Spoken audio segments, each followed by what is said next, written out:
Assalamualaikum warahmatullahi wabarakatuh. Selamat datang dalam pembelajaran seni budaya kelas 8.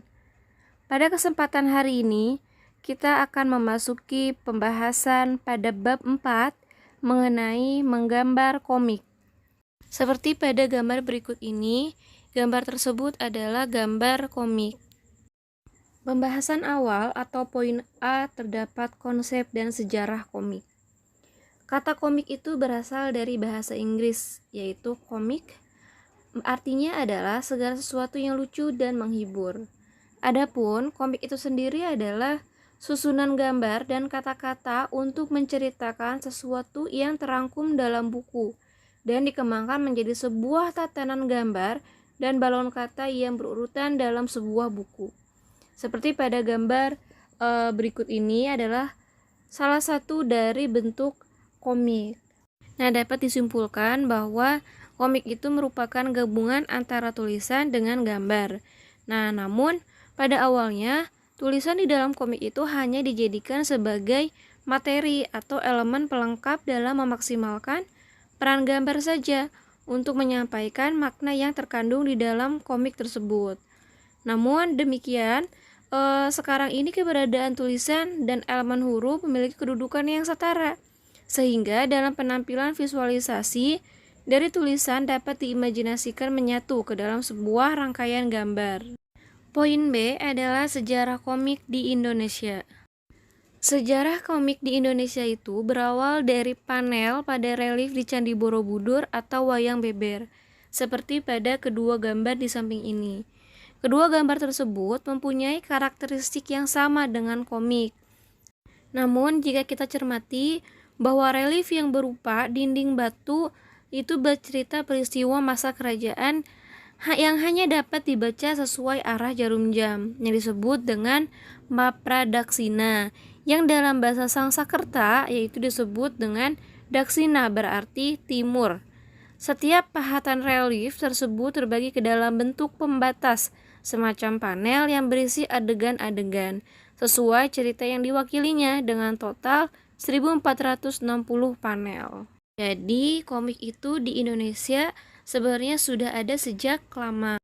Adapun karya lainnya adalah yang disebut dengan wayang beber, karena dalam konsep penggambarannya berurutan antara cerita yang satu dengan cerita yang lainnya secara berkesinambungan dan hanya dipisahkan oleh lembaran-lembaran yang memiliki konsep sama dengan panel. Jadi, kedua contoh gambar tersebut merupakan gambar awal mula munculnya komik di Indonesia, walaupun berbeda dengan komik modern yang beredar pada saat ini, karena ketiadaan teks tertuang ke dalam balon teks atau narasi. Nah, barulah tahun 1931 merupakan awal diterbitkannya komik di Indonesia yang berjudul Si Put On karya Howangi, di mana komik tersebut bertemakan kritik sosial pada pemerintahan kolonial Hindia Belanda yang telah menciptakan kehidupan masyarakat terbagi dalam ras dan golongan. Nah, dalam perkembangannya sekitar tahun 1954 banyak diterbitkannya komik, di mana komik yang berjudul Sri Asih karya R.A. yaitu Kosasih bercerita tentang wanita cantik yang dapat menjelma layaknya Superman dan Wonder Woman. Sri Asih dikisahkan memiliki kesaktian dan kepintaran guna membasmi kejahatan.